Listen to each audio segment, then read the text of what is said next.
نحمده ونصلي على رسوله الكريم اما بعد فاعوذ بالله من الشیطان الرجیم بسم اللہ الرحمن الرحیم قال النبی صلی اللہ علیہ وسلم من احدث فی امرنا هذا ما ليس منه فهو رد او كما قال علیہ الصلاۃ والسلام۔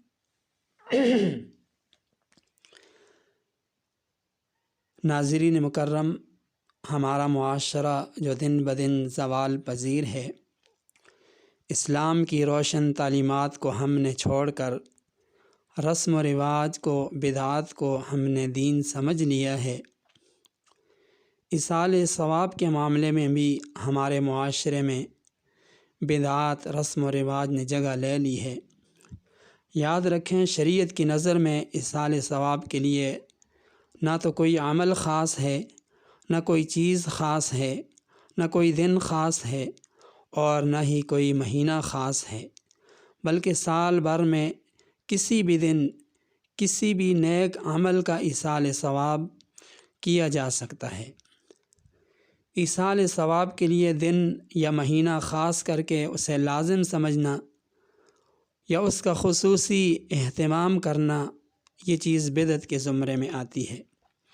اسی سے یہ بات بھی معلوم ہوئی کہ ایصال ثواب کے نام پر رائج تیجا، جمعہ جمعرات، 40واں برسی، مروجہ قرآن خوانی، یہ سب کے سب بدعت، گناہ ہیں۔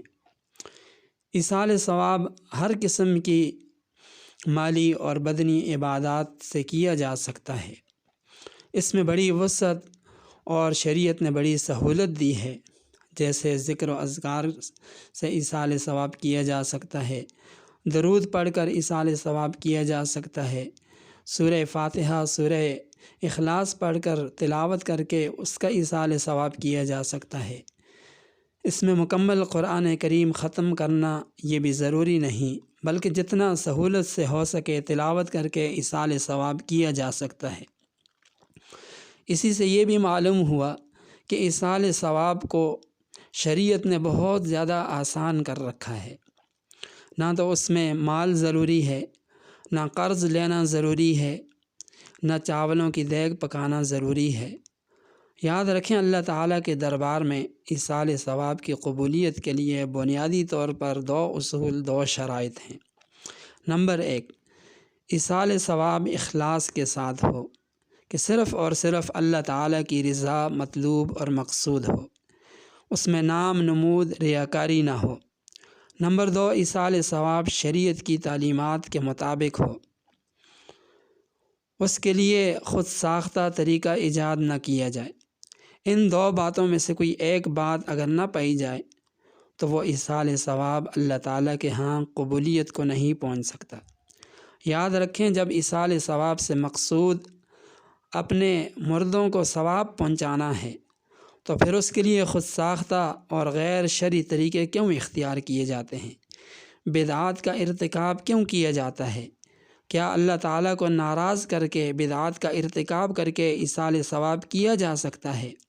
جب ایسا نہیں ہو سکتا تو پھر ایصال ثواب کے لیے شریعت کی تعلیمات کو مد نظر کیوں نہیں رکھا جاتا؟ تو پتہ چلا کہ مقصود ایصال ثواب نہیں بلکہ نام نمود، ریاکاری ہے، ورنہ وہ بدعات کا ارتکاب کیوں کرتا ہے؟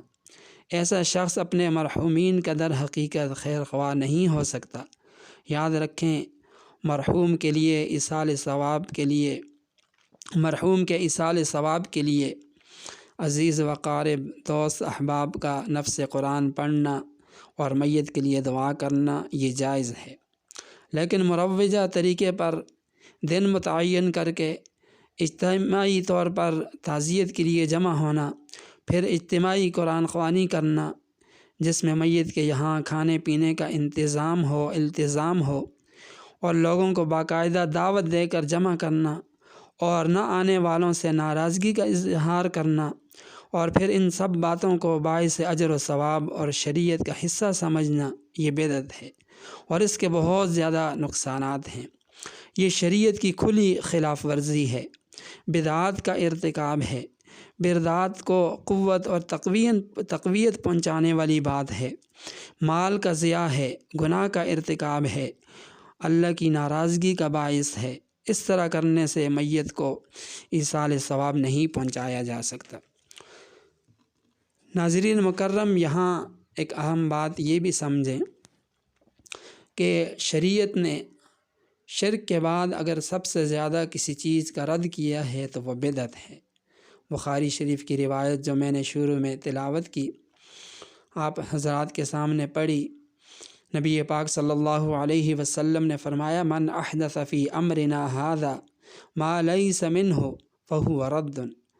فرمایا جس کسی نے ہمارے اس معاملے میں کوئی نئی بات نکالی تو وہ مردود ہوگی، یعنی کسی شخص نے دین کے معاملے میں کوئی ایسی چیز نکالی جو دین میں سے نہیں ہے تو وہ عند اللہ مردود ہے، مقبول نہیں۔ حضرت شیخ الحدیث و تفسیر حضرت مولانا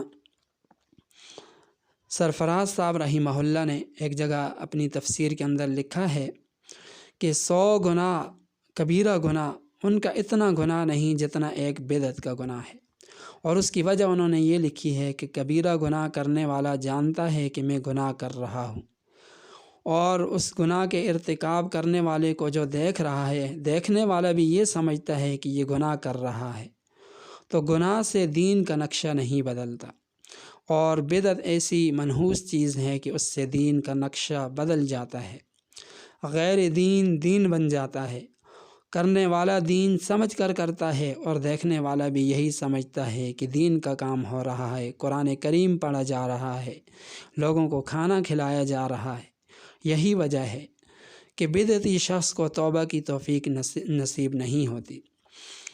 مجمع الزوائد میں حضرت نے لکھا ہے کہ حضرت انس بن مالک رضی اللہ تعالی عنہ سے روایت ہے، جس کے بارے میں علامہ حیثمی رحمہ اللہ فرماتے ہیں کہ اس روایت کے تمام راوی ثقہ ہیں، قابل اعتماد ہیں۔ نبی پاک صلی اللہ علیہ وسلم نے فرمایا کہ بے شک اللہ تعالیٰ نے ہر بدعتی پر توبہ کا دروازہ بند کر دیا ہے، یعنی بدعتی شخص کو توبہ کی توفیق نصیب نہیں ہوتی۔ اس کی ایک وجہ تو یہ ہے کہ بدعت کی اتنی نحوست ہوتی ہے، اتنی منحوس چیز ہے کہ بدعت کے ارتکاب کی وجہ سے بدعتی میں توبہ کی صلاحیت باقی نہیں رہتی۔ اللہ تعالی ہماری حفاظت فرمائے۔ دوسرا یہ کہ وہ تو نیکی سمجھ کر کر رہا ہے، ثواب سمجھ کر کر رہا ہے، تو توبہ کیوں کرے گا؟ توبہ تو وہ آدمی کرتا ہے جو گناہ سمجھے، گناہ کو گناہ سمجھے۔ توبہ تو آدمی گناہ سے کرتا ہے۔ حضرت نے لکھا ہے مثلاً جیسے درس قرآن کی محفل میں یہ بات انہوں نے کہی تھی کہ جیسے تمہارے سامنے قرآن کریم ہے، جس کا پڑھنا بھی ثواب ہے، دیکھنا بھی ثواب ہے، ہاتھ لگانا بھی ثواب ہے، سمجھنا بھی ثواب ہے، تو جب اٹھو گے تو کہو گے الحمدللہ، تیرا شکر ہے پروردگار، ہم نے تیری کتاب کو دیکھا، پڑھا، سمجھا۔ یہ تو نہیں کہو گے کہ یا اللہ میری توبہ، میں نے درس سنا۔ کیوں؟ اس لیے کہ یہ عبادت ہے، اور عبادت سے توبہ کوئی بھی نہیں کرتا، توبہ تو گناہ سے ہوتی ہے۔ تو بدعتی بدعت کو عبادت اور نیکی سمجھ کر کرتا ہے، اس واسطے اسی لیے اس کو توبہ کی توفیق بھی نہیں ہوتی۔ اللہ تعالی ہم سب کو بدعات، رسم و رواج سے محفوظ فرمائے، اور اللہ تعالی ہم سب کو دین کی سمجھ عطا فرمائے۔